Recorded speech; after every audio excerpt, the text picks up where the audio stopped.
Good morning. Maglilinis tayo ngayon ng ating Giorno 50cc 2-stroke. Yan, linisan natin ang kanyang karburador.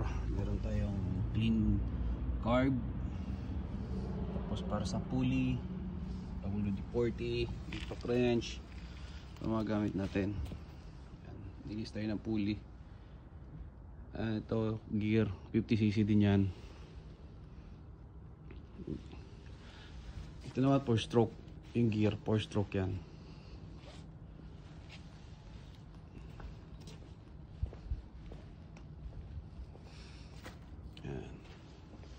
Ayun Giorno 50cc 2-stroke.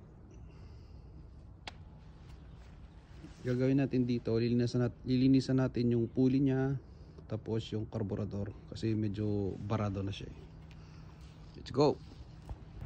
Ayan yung carburetor, tatanggalin natin to, tapos lilinisan.